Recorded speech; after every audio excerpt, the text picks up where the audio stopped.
Hi everybody. Today's episode, I've got a young man called Danny Simm. Danny's a politician, a writer, a journalist, and a businessman. A great inspiration to us all, and he's only 23. So you're a member of the Lib Dems. How did that happen at your age? It all came about. It all came about last year, really. In about June or something last year. I thought. So I'd always had an interest in politics. I remember my very, very first general election in vivid memory was the 2010 move from Gordon Brown to David Cameron and Nick Clegg and the coalition.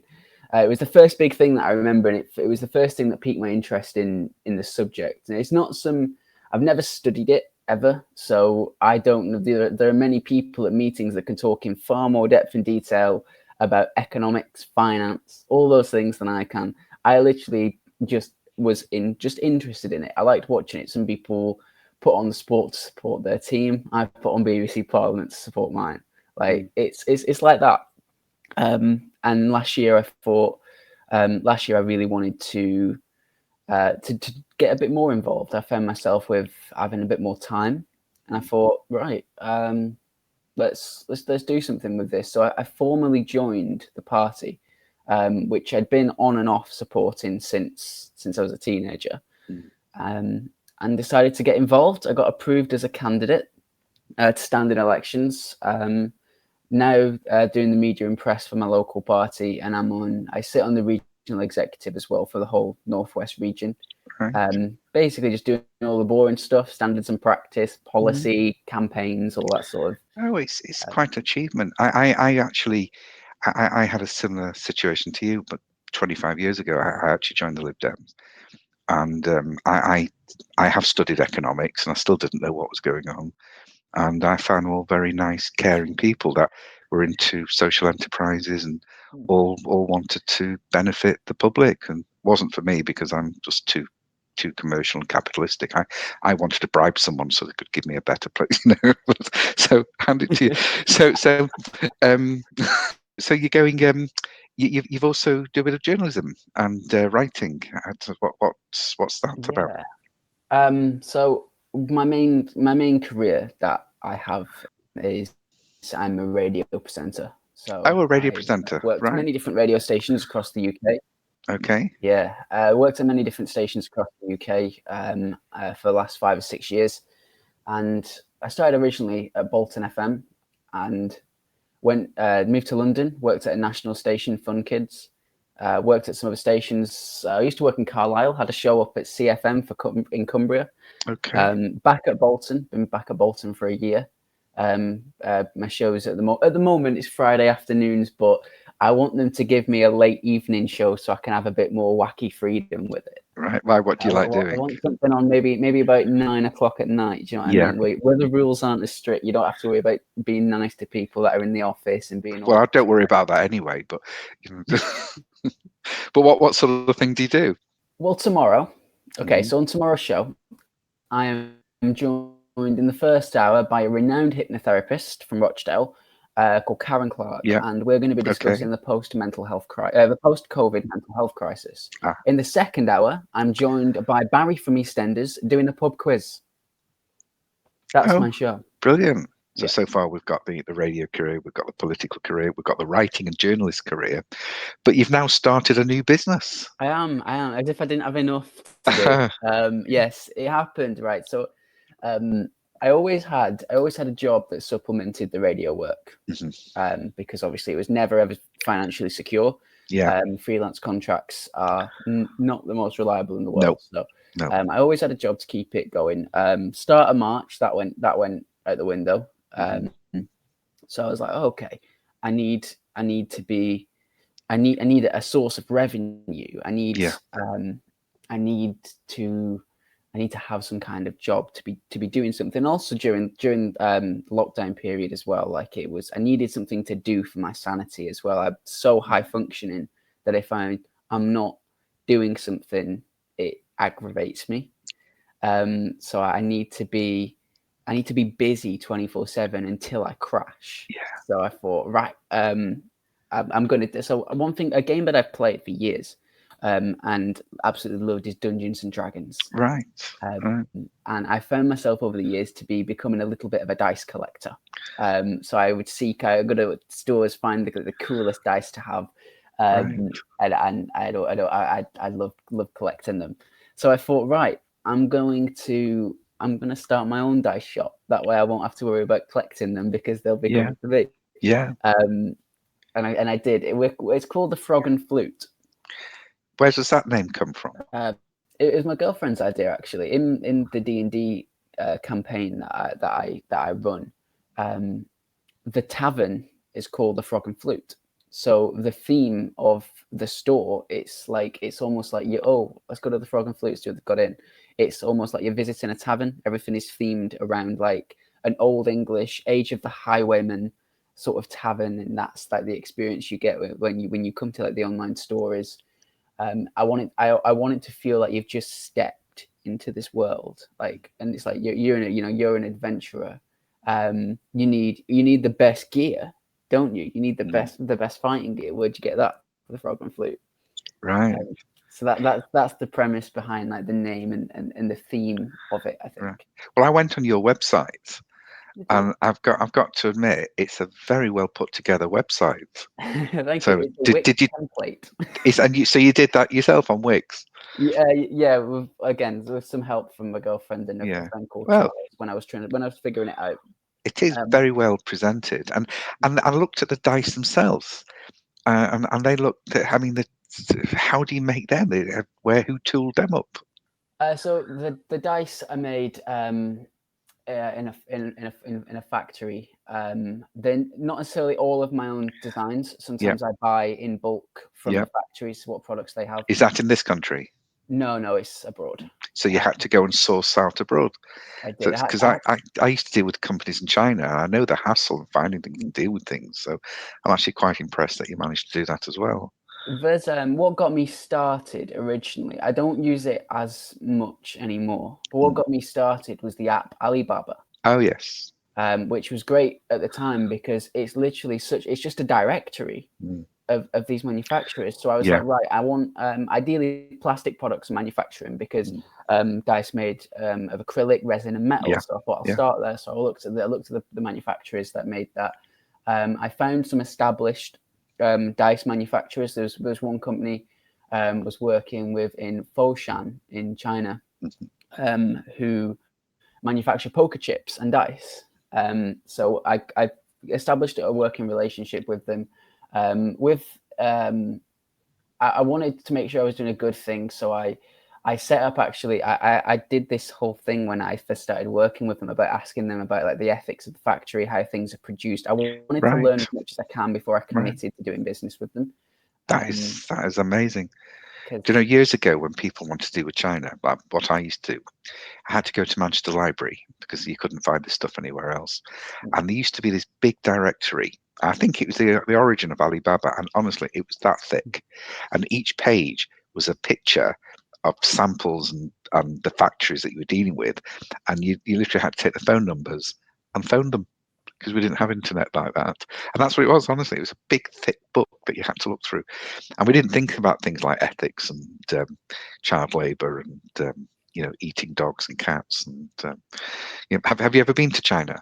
I haven't. I would love to. It's I an would amazing absolutely love place. to. I've heard the hotels in China are like some of the best in the Oh, world. we stayed in a place that might be interesting for you to go to. It was a place called Iwu, and Iwu is a city that the whole city is one big showroom for every manufacturer all over China.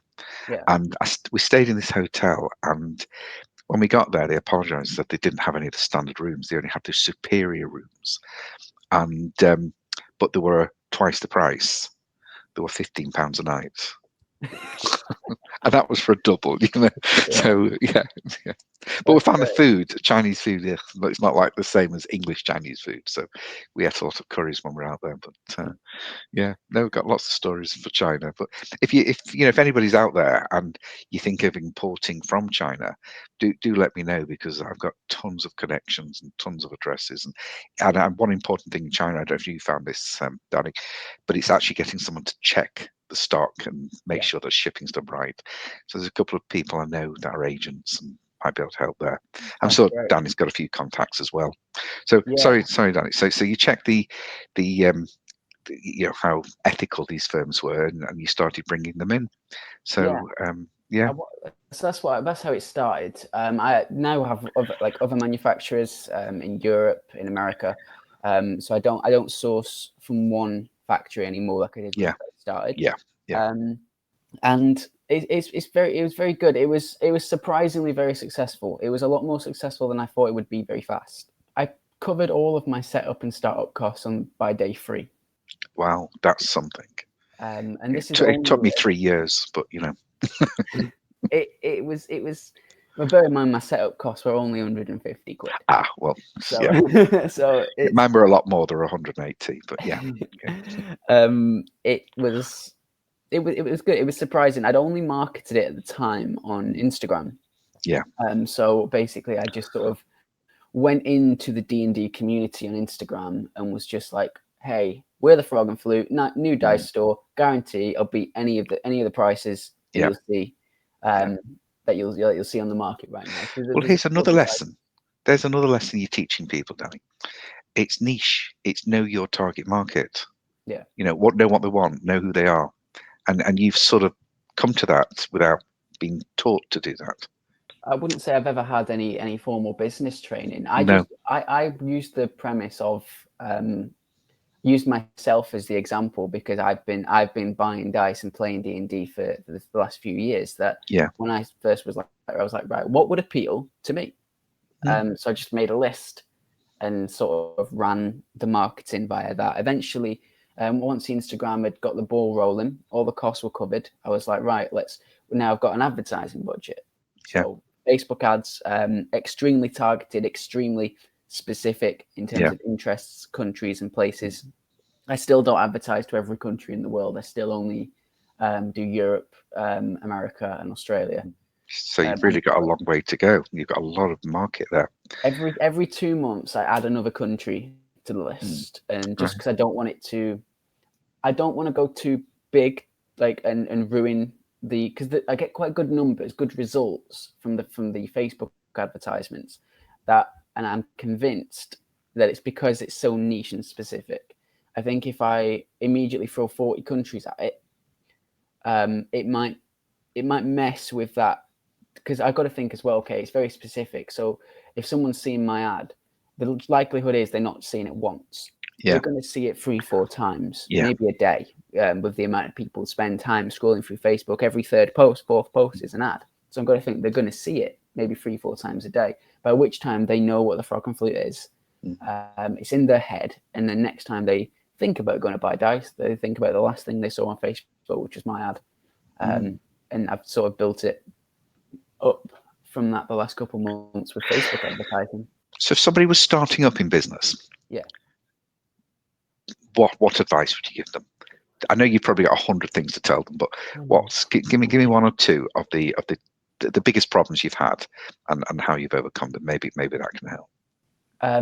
Detach yourself emotionally from like your decision making process. Yes.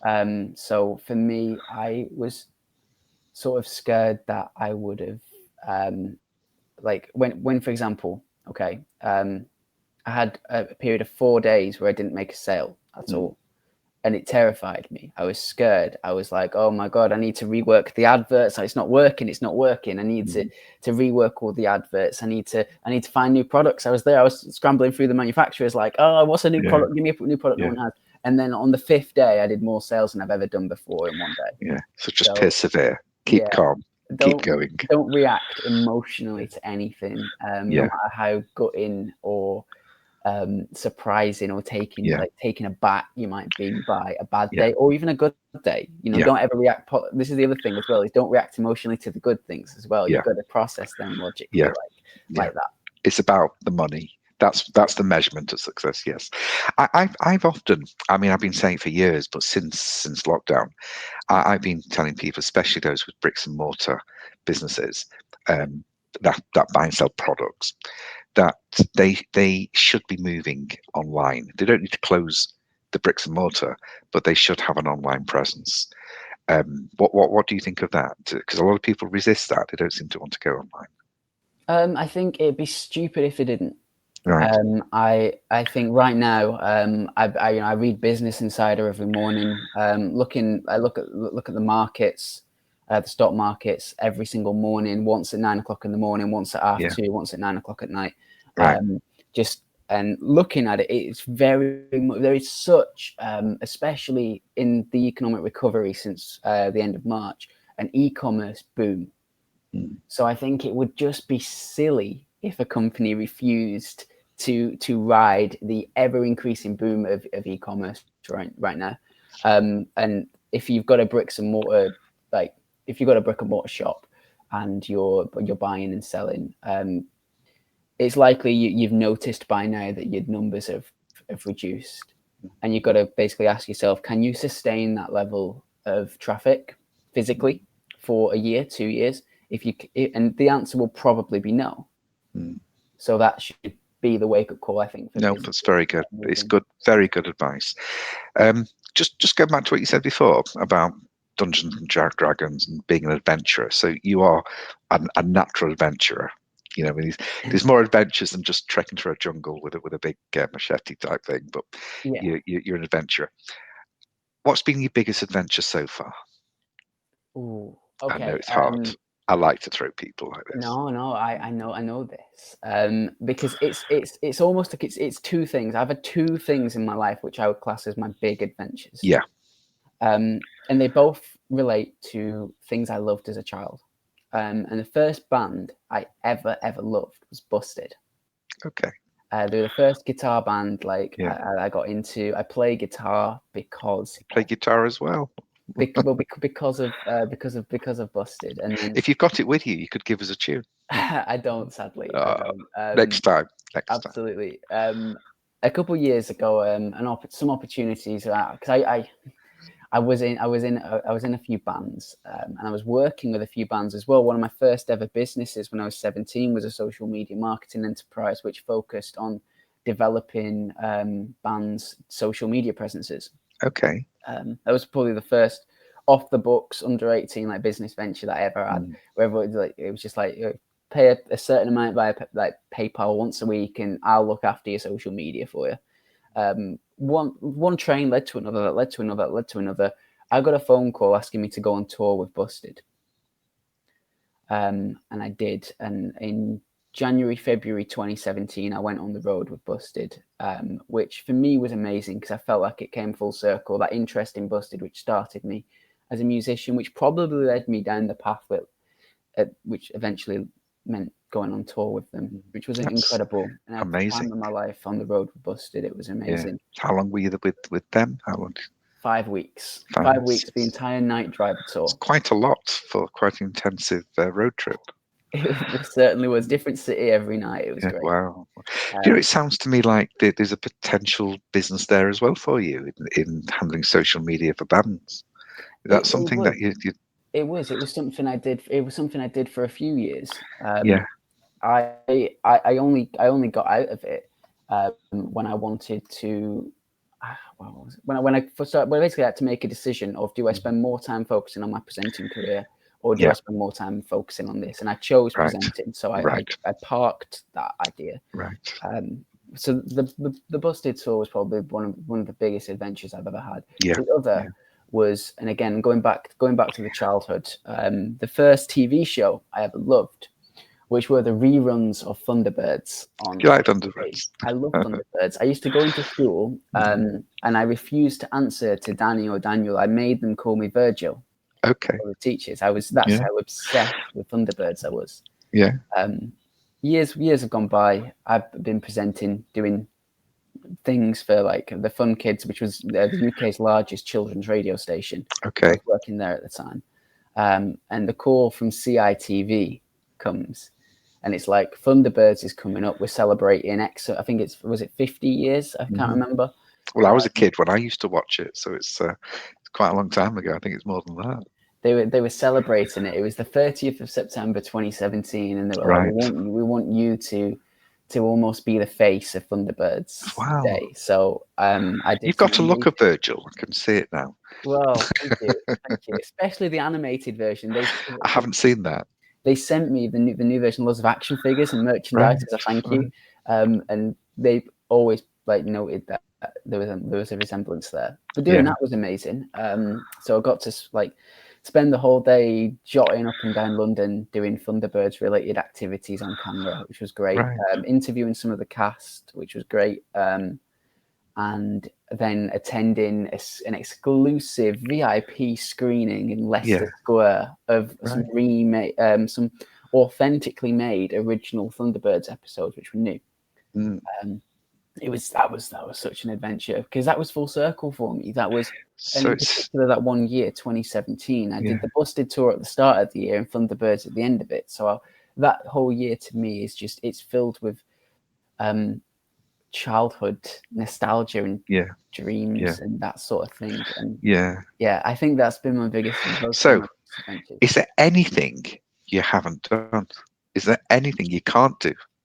I can't drive a car. Why? I'm very severely dyspraxic. uh, uh, So I also can't write. If you give me a pen, but you're a writer. I can type. I can type very well. Right. I Right. can't write. I cannot put pen on paper and Right. write a readable sentence. Yeah. But it's not stopped you. No, of course it hasn't. Nothing It's stopped you. I've always made sure the things I'm doing never need to be written down. Guys, are you all listening to this? Because I'm inspired and I want to thank you very much for coming on to my humble little show, Danny. And maybe one day I'll come on yours Anytime. you'll have thousands of more viewers than I get. But no, I want to thank you for coming along, and I hope people listen, take inspiration from you. So we've got on this show. We've got my dad came on. My dad's in his late 70s and just opened a new warehouse. We've got you coming on at 23, and you're taking the world by storm, making lots of money and doing lots of things and affecting people's lives. So I'd like to thank you for coming on the show. I'd like to thank everybody for watching, and I hope we have a lot more adventures, and maybe we can be part of that journey with you, Danny. So thank you very much for coming on again, and thank you everybody, and I'll see you in the next episode. Thank you. Bye bye.